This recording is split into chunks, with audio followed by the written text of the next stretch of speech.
Banco Central mejora proyecciones del Producto Interno Bruto y afirma que crecería entre 2 y 13% este año, como también corrige al alza en la cifra de inflación a diciembre en un 3,8%.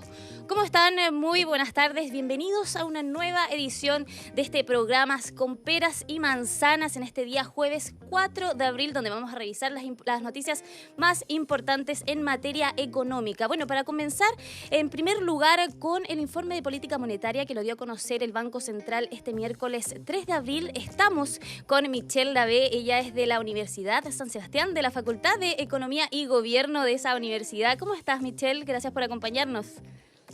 Gracias a ustedes por esta invitación. Todo muy bien por acá, con harta noticia nueva por parte del Banco Central. Sí, mucha noticia nueva, bien digo.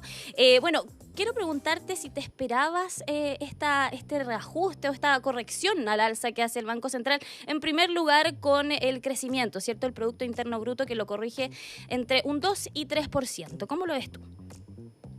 Mira, la verdad es que cuando uno analiza las cifras, hay un factor, de hecho lo que dice el informe es que hay factores estacionales y factores de una sola vez que están afectando en forma muy importante el crecimiento de la economía durante este primer trimestre y por lo tanto, aparte de la cantidad de días hábiles, que hemos tenido hasta ahora 2 días hábiles más que el mismo trimestre del año pasado, y por lo tanto cada día hábil es aproximadamente 0,75 puntos de PIB. O sea, si solo tuviéramos un día hábil más en un mes y nada hubiera variado, el crecimiento sería 0,75.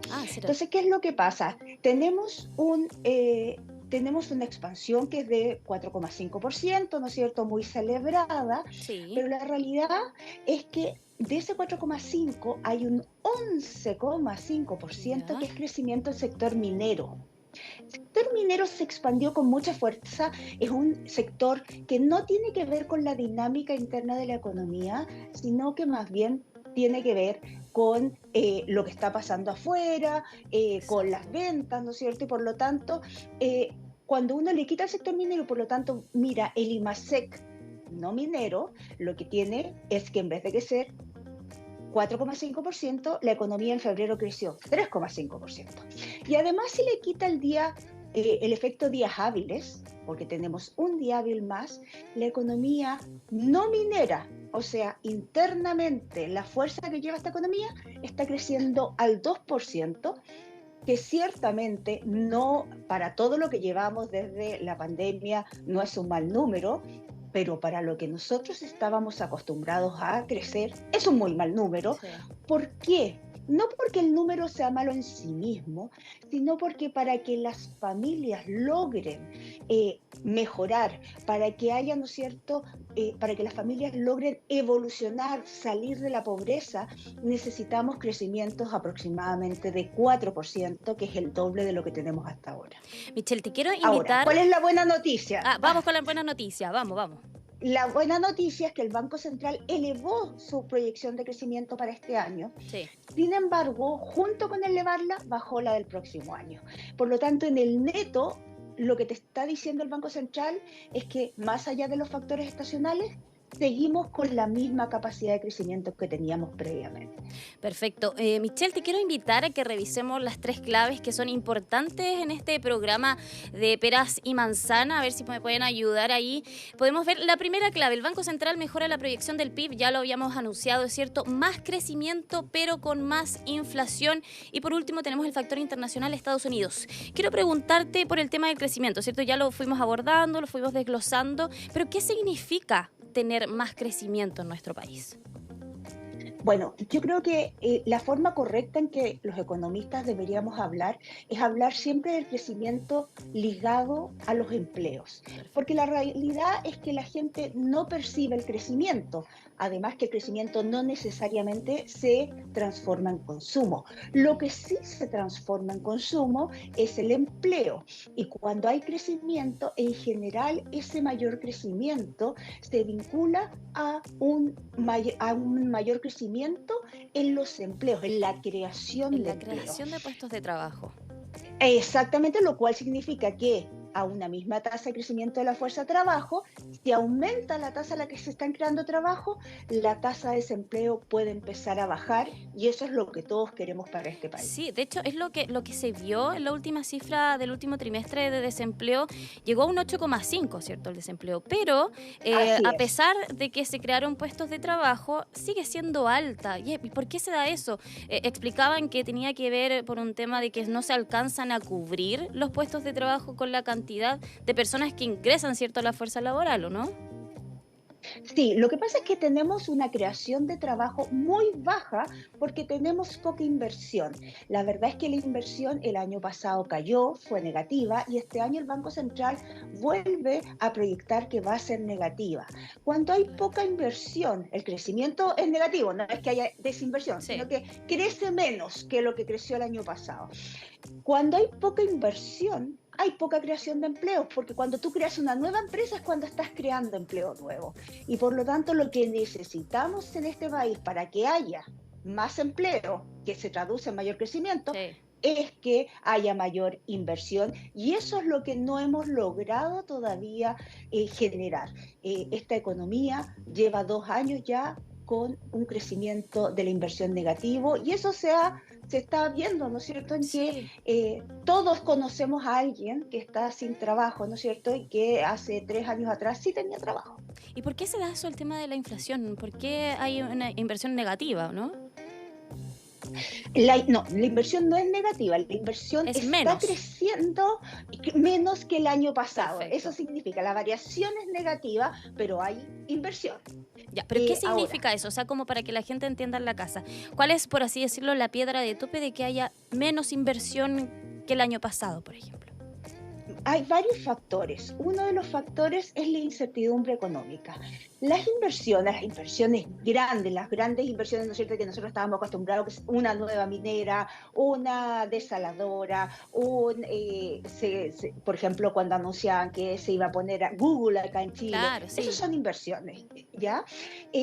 ¿Por qué no pasó nada con Google, no hemos tenido nuevas mineras empezando nuevos proyectos? Lo cual no significa que siguen invirtiendo en el mismo negocio, porque hay que seguir trabajando, Sí. pero nuevas cosas no se ven. ¿Por qué? ¿Se ve menos Porque hay una atractivo quizás incertidumbre. Chile? Exactamente, hay una incertidumbre muy grande en términos de cuál es el retorno de una inversión. Yo invierto como inversionista, busco inversiones que me retornen dinero, ¿no es cierto?, que me generen utilidad. Si yo voy a poner un kiosco, yo voy a poner ese kiosco si del kiosco me permite sacar utilidades que me permitan, ¿no es cierto?, generar más ingresos para la casa. Si el kiosco le va mal y saca menos ingresos, cierro el kiosco. Bueno, Claro. eso pasa también en todas las cosas de la economía y por lo tanto, si no hay certidumbre respecto de qué es lo que está pasando en términos de reforma tributaria, qué es lo Claro. que va a pasar en términos de reforma de De pensiones, porque pensiones. las pensiones al final, ese 6% adicional lo van a tener que pagar las empresas, ¿no es cierto? Y por lo tanto les Sí. aumenta el costo de producir en Chile. Ya se subió el salario mínimo, se disminuyó la cantidad de horas trabajadas y por lo tanto lo que eso significa para una empresa es que el costo de contratar es muy caro en Chile y Claro. cuando yo evalúo el proyecto, entonces ese proyecto cada vez me da menos utilidades. Ahora, Sí. puede ser que siga dando utilidades, pero yo comprar ese mismo proyecto si lo pongo en Chile, si lo pongo en Perú, si lo pongo en Panamá o si lo pongo en México o Estados Unidos. Y si es que en alguna de las otras partes me da mayor rentabilidad, entonces obviamente yo me voy a otro lugar. Y hay un segundo factor súper importante que la gente no lo vincula mucho a la economía, pero es muy importante, y es la seguridad. Ah, sí, Muchas también. empresas internacionales vetan los países cuando no hay determinados niveles de seguridad. Este país, hace un tiempo atrás, dejó de ser un país seguro. Es un país en que ya no podemos salir caminando en la noche. Es un país, ¿no es cierto?, en que si uno si uno decide, ¿no es cierto?, salir de noche, ir a comer, resulta que tiene que ir con 25 ojos puestos alrededor de la Sí. cabeza para que uno no tenga un portonazo. Bueno, los ejecutivos dicen, ¿sabes qué? Mira, me está dando más o menos la misma rentabilidad que este otro país. pero en este país no se puede vivir, no, vámonos al otro. Claro, buscan otras alternativas. Oye, te quiero llevar a otro tema que también lo dijimos al inicio, es el tema de la revisión al alza que hace respecto a la inflación que hace el ente emisor, que en diciembre del 2023 tenían una proyección de un 2,9 y 3,2% y ahora lo corrige a un 3,8%. ¿Cuáles son los factores? Y no solo eso, lo corrige a 3,8 a final de este año, promedio de este año. Sí, perfecto. a final, o sea, terminando diciembre en 3,8, lo cual es bien fuerte. Claro. Y además, en vez de llegar a 3% el 2024, como se esperaba en principio, se llega a 3% el 2026, pasando por 3,4 el año 2025. O sea, lo sube como una subida con una inflación bien chicle, bien pegada. Claro. ¿Y por qué es eso? Dos factores. Hay un factor internacional que tiene que ver con que hay algunas materias primas que están subiendo, un poco ligado a las crisis energéticas internacionales, un poco ligado a la crisis en precio de transporte, ¿no es cierto? Pero hay un factor muy importante también que tiene que ver con el tipo de cambio que afecta el precio de los bienes que nosotros importamos o exportamos. Exacto, todo eso se traspasa a peso finalmente. Se traspasa a peso, exactamente. ¿Qué es lo que pasa? Como Chile tiene una inflación muy alta en relación, por ejemplo, a Estados Unidos ha tenido la inflación bastante controlada. No ha logrado bajarla todavía a los niveles prepandemia, pero está controlada. Por tanto, Estados Unidos no ha bajado su tasa de interés. Todavía tiene presiones ahí. Y tenemos esa diferenciación de tasas, ¿o no? Con Chile y Estados Unidos. Cada vez hace que poco Chile también baja bajó la tasa tasa de interés el Banco Central. Entonces, ¿qué pasa ahí? Ahí se genera un fenómeno, ¿no? Claro, cada vez que Chile baja la tasa de interés, el diferencial de tasas se hace más pequeño. Pero resulta que si yo le sumo ese diferencial de tasas, el riesgo país, que es el factor, ¿no es cierto?, de que yo no estoy invirtiendo en un país desarrollado, sino en un país emergente, lo que hago es que muchas de las inversiones fluyen hacia otros lugares que tienen tasas de interés más altas. Por ejemplo, otros países emergentes con tasas de interés más altas y que tienen mayor diferencial de tasas con Estados Unidos. En la medida que Chile siga bajando la tasa de interés y Estados Unidos siga manteniendo su tasa de interés, entonces lo que vamos a tener es presiones sobre el tipo de cambio. Claro. Sin embargo, el día de ayer, el presidente de la Reserva Federal salió a indicar que era muy posible que ya pronto empezaran las bajas de tasa. Ahora, esto lo he dicho varias veces, y entonces los mercados reaccionan, cae el tipo de cambio, y después vuelve a decir que no va a bajar la tasa y los mercados vuelven a reaccionar. Pero desde el día de ayer, lo que vimos, ¿no es cierto?, fue que el presidente de la Reserva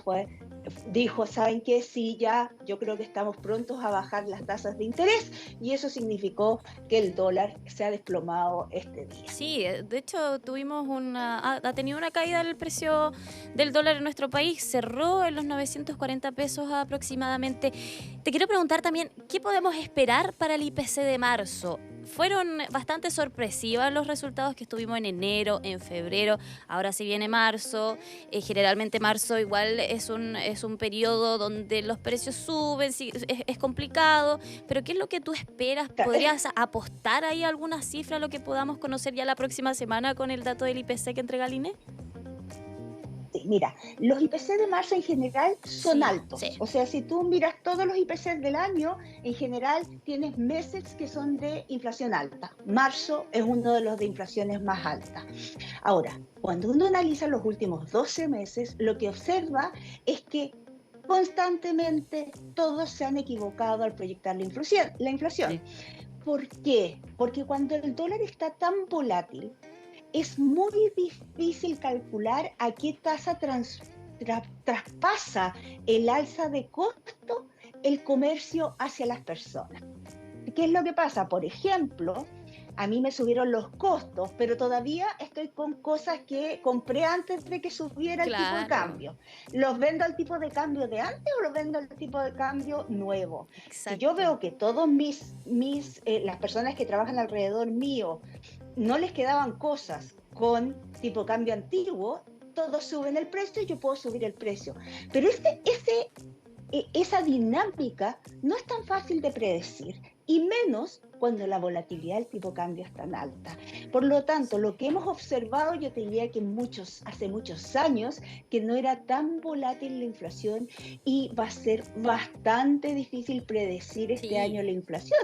O sea, ¿hace cuánto tiempo no veíamos que el Banco Central corregía en forma tan importante sus proyecciones? General corregía 0,1, 0,2, 0,3, pero con máximo, pero no más que eso. Entonces, la verdad es que, voy a ser bien sincera, esto es como un tiro al aire al final. O sea, es bien difícil. Uno sabe que en marzo suben los colegios, pero ahora hay muchos colegios que te suben el precio en octubre, no te lo suben en marzo. Entonces, se ha ido provocando unos cambios. Y además tenemos canasta nueva. Sí, pues eso te quería preguntar, la canasta nueva, son distintas ponderaciones, ¿cierto? De distintos productos. Hay productos que entran. Sí, otros productos que salen. Entonces, ¿eso podría implicar de alguna manera la cifra de IPC de marzo en lo que viene? No justifica porque se compara contra la misma canasta, por lo tanto no hay justificación por ese lado, pero sí se hace más difícil para quienes estamos mirando el mercado poder percibir qué es lo que está pasando en los precios, porque nosotros, todos los que miramos el mercado, tenemos algunos precios. Claro.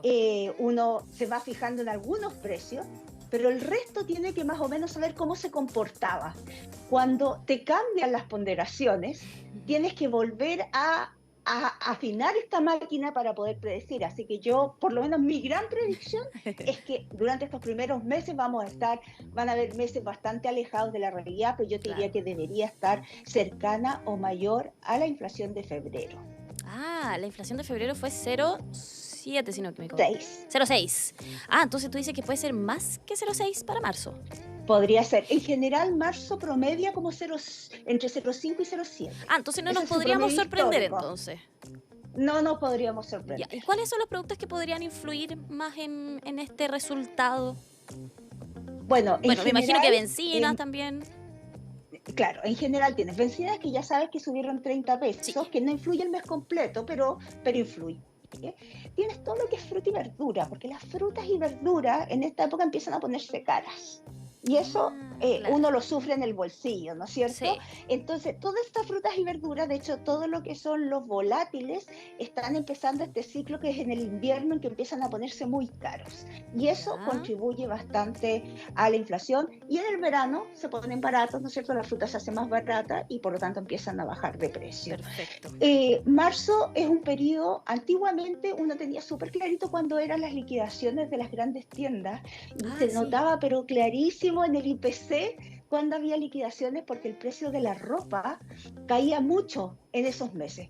Hoy día, por ejemplo, pasé por fuera de una gran tienda y tenía este típico cartel de que tenía 2 días de ofertas? 50%. Mira, se adelantaron. Y antes como que, claro, porque estamos a principio de una temporada, como que no me hizo sentido, pero estaban con 50%. Se vuelve mucho más complicado cuando obviamente, el comercio busca cómo vender más. Y si no está vendiendo tanto, baja los precios para vender más. Pero eso hace mucho más difícil predecir lo que está pasando. Sí, bueno, entonces tu proyección es arriba del 0,6 para marzo. Exactamente. O cercano al 0,6, digamos. Cercano al 0,6. ¿No tienes un promedio así entre...? Yo te diría que deberíamos estar entre 0,5 o 0,6 o 0,7. O 0,7, exactamente. Ya, bueno, ahí vamos a esperar el resultado oficial que lo entrega ya la próxima semana el Instituto Nacional de Estadística con el IPC de marzo. Michelle, se nos acaba el tiempo. Quiero agradecerte por esta entrevista, por aceptar la invitación también a participar a este programa Peras y Manzana. También recordarte a ti y a toda la gente que puede ver nuestro programa en todas las plataformas de meganoticias.cl, en YouTube, en MegaGo. Así que atentos ahí a todas estas noticias económicas con peras y manzanas. Te agradecemos, Michelle. Así que nos vamos a una breve pausa y volvemos. Que estén muy bien, adiós.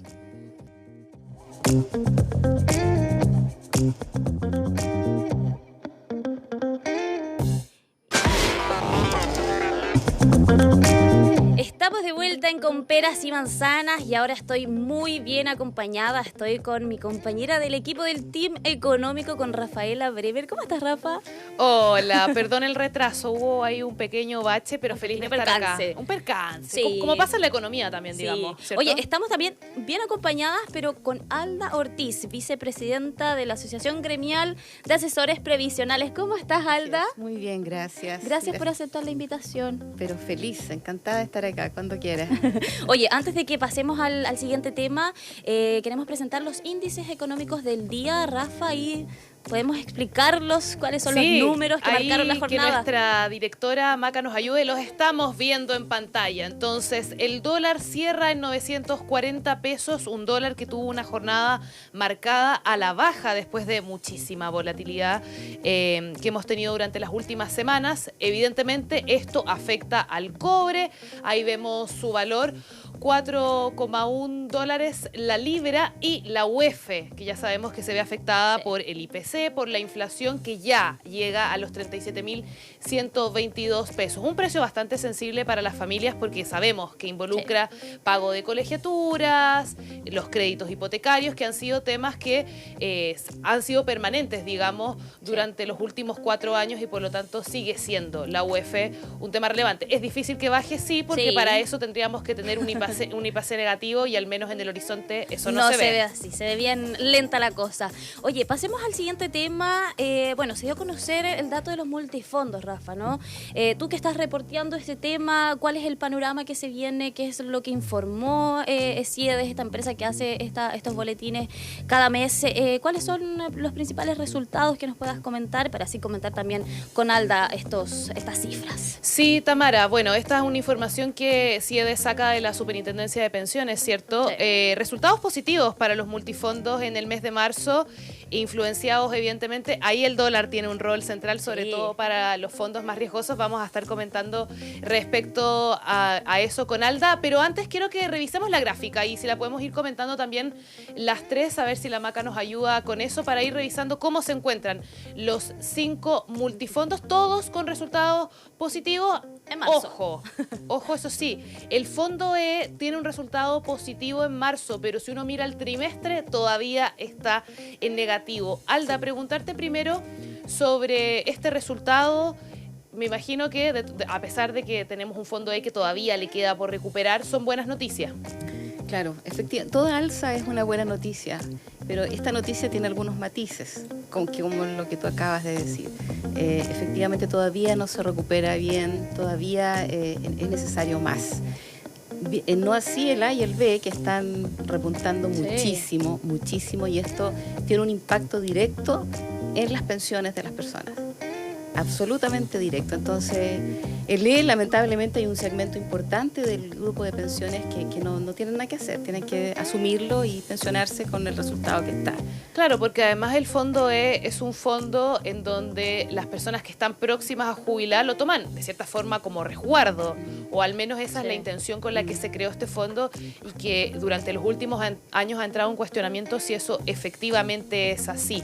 ¿Qué soluciones pueden haber frente a esta volatilidad que se da para personas que están próximas a jubilar, y que por lo tanto una caída tan dramática como las que tuvimos hace unos años en el fondo E afecta muchísimo las pensiones? ¿Qué crees tú que puede ser un camino, ya para después entrar en otros detalles de las preguntas que tiene siempre la gente, de cómo moverse de fondo, ¿cierto? Pero yo creo que el tema del fondo E sigue siendo muy relevante cuando uno analiza las pensiones. Nosotros como asociación gremial tenemos una postura bien clara al respecto.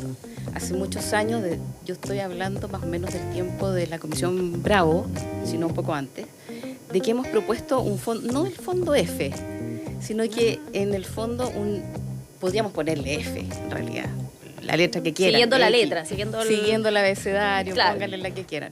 Pero en el fondo una rentabilidad fija para el tramo del pensionado, para la persona que está en la posibilidad de pensionarse. Ok, él tiene una rentabilidad fija, no sé, 4%, como los bonos de reconocimiento, por ejemplo. Ajá. Independientemente que el inversor invierta donde quiera, como quiera, y que rente lo que quiera, que gane el 8, el 20, lo que quiera, pero al que se va a pensionar, que dijo me voy a pensionar, porque siempre tiene que ser opcional, que se lo congelen con una rentabilidad fija hasta que decida su pensión. Y con eso lo resguardas. Con eso él sabe lo que va a tener, él sabe a lo que va. No como ahora que no sabemos. De hecho, firma la persona, opta por una opción, valga la redundancia, firma por una opción, pero resulta que no va a saber su pensión final hasta que se hacen los traspasos y los últimos cálculos. Claro. Porque los fondos siguen dependiendo de las expectativas del mercado. Está interesante esa propuesta, por así decirlo, Sí. ¿no? Cuando hablas de renta fija, o sea, claro, es un número que Una no se tasa mueve, en el fondo. eso, una tasa que no se mueve, pero ¿en qué se fijarían para que se quede en esa tasa? O sea, hay factores externos. Bueno, como las inversiones internas acá, que son en productos, en papeles fiscales, ¿cierto? Que son de menor riesgo. Pero es que va más allá, es decir, va más allá en el sentido que el inversor puede invertir donde realmente considere Tiene que le va a ver ir con bien. que independientemente de eso se garantice, o sea, Se exacto. garantiza, exacto. más esa allá palabra de que no- más allá Gracias. de las pérdidas, digamos. Exacto, o sea, el resto es un problema del inversor. Pero para que ese potencial afiliado, el que dijo me voy a pensionar y firmó un papelito diciendo quiero pensionarme, que inmediatamente tenga la opción de que le garanticen esa rentabilidad, esa tasa, ¿cierto? Y de ahí no se mueva. Y él sabe a lo que va. Sí, yo tengo 80 millones y con eso llego. Pero no que al final, yo tenía tanto, porque llegué con menos. ¿Qué Claro, pasó? que además también permite una planificación mejor de la vejez, porque Totalmente. uno de los problemas que tienen los adultos mayores lo vemos y por eso también se han tratado de hacer políticas públicas como por ejemplo la PGU para tratar de establecer un piso mínimo, digamos, es que los adultos mayores tienen un estándar de vida y llega el momento de jubilarse y ese estándar de vida se reduce muchísimo. Sí, con Eres pobre de un día para otro. Exacto, Sí. exacto. Sí, es que, ¿sabes que el tema de la pensión va más allá de la edad? Porque tenemos tipos de pensiones que no tienen que ver con la edad, como las sobrevivencias, viudas y viudos, y las invalidez, que esas son terribles porque no tienes opción. Hay que pensionarse, así tengas 40 años. Y ahí estás con las mismas expectativas de mercado, no sabes lo que viene, hasta el último, hasta que se hacen los traspasos de fondo, el último cálculo, y recién vienes tú a saber cuál es tu pensión. Entonces, esta incertidumbre no es saludable para nadie, no importa la edad, sino que importa tu escenario. Y la pensión es voy a ocupar una palabra un poco fuerte quizá, pero una realidad. La pensión es un quiebre, es un cambio en tu vida. Sí. Porque uno no se pensiona porque no tienes nada más que hacer. Uno no se pensiona así, a ver, ¿qué va a pasar si me pensiono? No, tú te pensionas porque cumpliste una etapa en la vida, Claro. o porque estás en un momento, en un punto álgido de tu vida, ya sea por una sobrevivencia, una invalidez, que son quiebres en la vida. Entonces, si a eso tú le agregas este escenario lleno de incertidumbre, no aportas a la salud mental de nadie, ni de nada. En ese sentido, Alda, para que entremos en contexto, yo creo que con la Tami lo hemos conversado en muchas oportunidades. En los jóvenes hay cierto desconocimiento de Sí. cómo funcionan los fondos de pensiones. Uno sale a la calle a preguntar y la gente no tiene idea qué es el fondo A, B, C. No sé, uno le pregunta ¿en cuál fondo está? No saben qué fondo En está. Fonásate. Hay gente incluso que... Y uno se siente como un golpe, digamos. Claro, es fuerte. Alda, en ese sentido quería preguntarte qué es lo mínimo que tiene que saber una persona respecto al sistema para poder moverse bien, entender bien. ¿Cuáles son los primeros consejos que tú le puedes dar a una persona joven que Que está recién... ingresando Claro. al mercado laboral y que sí, desconoce totalmente el ahorro. Y que sobre por todo defecto- previsional. Y por defecto cae además en el fondo B. Fondo B, sí. Ya. Ujú. Bueno, lo primero que yo puedo decir, la base de mi respuesta, es que los asesores previsionales, nosotros por ley, por diseño legal, no podemos dar un consejo masivo. Primero, porque es muy peligroso. Porque lo que te hace bien a ti no le hace bien a la otra persona. Entonces, tiene que ser algo personalizado. De hecho, por definición legal, los asesores previsionales trabajamos con las necesidades e intereses individuales. Claro, porque también ¿Cierto? influyen los factores de riesgo de cada Absolutamente. persona. Sí, todos pero- somos distintos Total. en ese sentido. Totalmente. Dicho eso, hay algunas cosas generales en las que uno se puede fijar. Por ejemplo, los jóvenes tienen que saber que estas inversiones son a largo plazo. O sea, ellos no pueden pretender decir, uy, llevo 1 año, 2 años en el fondo A y en realidad me ha ido más o menos, así que voy a bajar al B. No, son a largo, estamos hablando de 20, 30 años. más o menos, para ellos poder notar esta vuelta, ¿cierto? Claro. Este retorno. Eso es importante saberlo. Por eso, y ahí es donde entra la edad, la importancia de la edad, porque si suena tan a largo plazo y a otra persona tiene 50 años, tiene que considerar que tiene menos tiempo para el retorno. Exacto. Entonces, la edad es súper importante, los criterios etarios, para saber dónde me voy a ir invirtiendo en fondo A, en el B, qué sé yo. Eso es súper importante, el criterio etario. Otra cosa que en algún momento yo lo he dicho, que parece ser como que o sea, como en medio de toda esta tecnología o tecnicismo también de la economía, y decir que el perfil de riesgo es súper importante, lo es. De hecho, los grandes inversores tienen mucho que ver con el perfil de riesgo. Expliquemos lo que es el perfil de riesgo. Sí. La aversión al riesgo tiene que ver con tu dolor de guata. Va a ser súper simple. Es de sensaciones, digamos. Es de sensaciones. O sea, yo quiero poner, a ver, el 40% en el B, el 60% en el A. ¿Qué significa? El A tiene mayor proporción de inversión a largo plazo, ¿cierto? Mayor riesgo. No, y si pierdo mucho. Si eso a mí me produce aversión, me produce incomodidad, me asusta, no lo hagas. Mejor no. No lo hagas porque estás en contra de tu naturaleza. No está diseñado para ti ese fondo. Tiene que ver con uno mismo, cómo uno enfrenta la adversidad y los riesgos. Hay gente que no lo soporta, hay gente que le gusta jugar con eso, y uno tiene que conocerse como primera cosa. Hay gente que es muy estable y dice, déjeme ahí. Y dice, oye, yo estuve en esta FP y en este fondo desde que entré hasta que salí. Eso es una cosa para ellos. El mercado no va a haber cambios en eso, en sus resultados. Es algo personal. Tiene que ver mucho con la aversión al riesgo, las expectativas de vida, ¿cierto? ¿Qué edad tengo?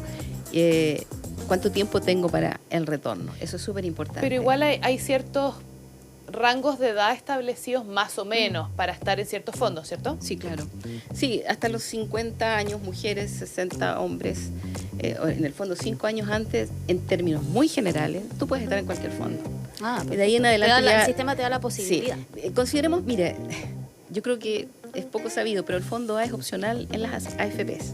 No es obligación tenerlo.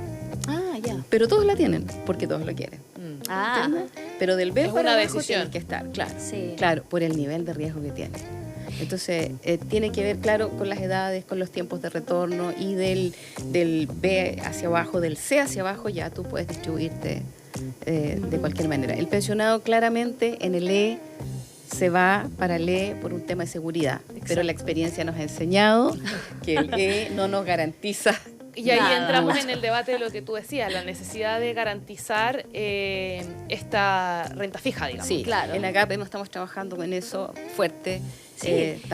Eso, ¿cómo ven el panorama? ¿Se lo van a presentar al gobierno, a las autoridades? ¿Han tenido algunas reuniones ya con la ministra? Sí, hemos tenido con la ministra, con el superintendente, y ya pedimos hora para poder exponer en la comisión ¿De trabajo? Del trabajo, sí. En medio de la discusión de la reforma, ¿no? Sí, y tenemos el video donde nos nombran y dice que ya pedimos hora, la AGAP, la asociación entonces gremial. ya está anotada, Sí, usted ya está listo para ir a esa reunión. Está escrito en piedra. Está escrito en piedra, sí, así ¿Cuándo estamos tienen esa esperanzados. reunión? No hemos tenido la fecha, no sabemos porque todavía ellos están en discusión. Sí. Ya, Así está el que compromiso. esperamos que algo nos escuchen, que algo quede, digamos, porque el asesor previsional somos personas, no hay nadie más que lo diga que yo, pero lo siento, somos personas de una calidad humana que siempre estamos velando y viendo cómo mejorar, cómo dar lo mejor para el afiliado. Entonces, en ese contexto nos hemos encontrado en las reuniones con aprobar artículos muy delicados, indicaciones delicadas que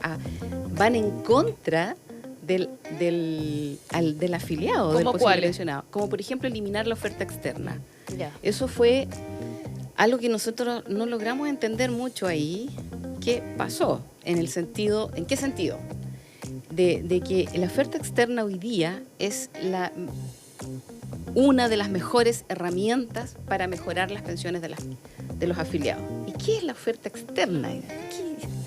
Mira, lo que pasa es que cuando uno se va a pensionar, vejez, invalidez, anticipada, sobrevivencia, llegas a un portal para poder cotizar dónde está tu mejor pensión. Esta plataforma se llama SCOMP, es virtual. Es una sigla que significa Sistema de Consultas, Ofertas, Montos de Pensiones. Este portal hay 3 partícipes, las AFPs, las compañías y nosotros los asesores previsionales certificados. Bueno, si no está certificado no es asesor, así que asesor previsional. Entonces, con tu afiliado tú ya sabes lo que quieres con el posible pensionado. Tú les has explicado las modalidades, le explicaste las compañías de seguro, las AFP, diferentes modalidades. Mira, ya te has reunido, ya estás en la libreta de matrimonio de familia del afiliado porque has conversado con él acá. Entonces estamos claros del panorama y le ingresas esta solicitud pidiendo ofertas. Y esto se llama las ofertas internas. Están todas las compañías de seguros y las AFPs y hacen sus ofertas en base a lo que este afiliado solicitó. Y eso se llaman ofertas internas. Cuando yo tengo la respuesta y las analizo con mi afiliado, con el posible pensionado, las explicamos de nuevo, volvemos a hacer o qué sé yo, listo. Me dice quiero la número 2, me gustó la 2 por distintas alternativas, distintos motivos, perdón. Y entonces cuando él escoge esa opción, yo tengo la obligación de mejorarla y la negocio en el mercado. Ah, mira. Y la busco y la peleo con las otras compañías y le digo quién da más. Es una negociación y mejoramos la pensión. Mira, vamos de la luca para arriba. Todo sirve porque en la UEF suma. De todas maneras. Todo sirve. Sí. Para un buen café, no sé, para lo que quieran, pero sirve. Y es plata del pensionado. Le corresponde. Es parte del mercado negociar. Y la eliminaron.